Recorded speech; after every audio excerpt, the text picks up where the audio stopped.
Et le système d'information hospitalier en cours de validation à Ouagadougou devrait permettre d'optimiser la prise en charge des soins tout en améliorant la gestion de l'information, notamment à l'intérieur du plateau médico-technique et la coordination administrative, et cela au sein des établissements hospitaliers du pays.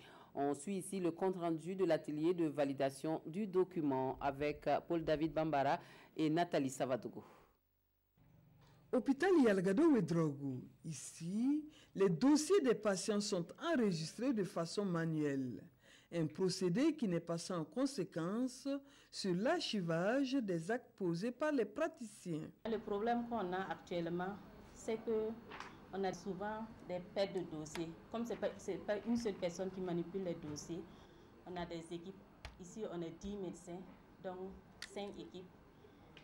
Avec les roulements là, on peut venir et puis chercher un dossier en vain.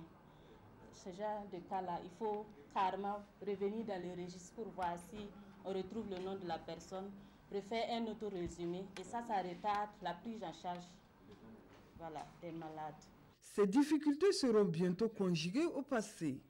Le système d'information hospitalier, objet de cette concertation, vient comme une réponse à la pénibilité d'enregistrement des dossiers dans les différents hôpitaux. C'est une technologie qui permet de suivre le patient dès son entrée dans un hôpital jusqu'à sa sortie. Avec les technologies de l'information et de la communication, cette génération a la possibilité d'avoir des outils de collecte de données, d'analyse de grosses bases de données pour améliorer la prise de décision pour une qualité des soins et une redevabilité par rapport à la gestion des ressources. L'élaboration du document a connu 2 phases et lors de l'élaboration lors de ces 2 ateliers, tous les hôpitaux ont pris part à son élaboration.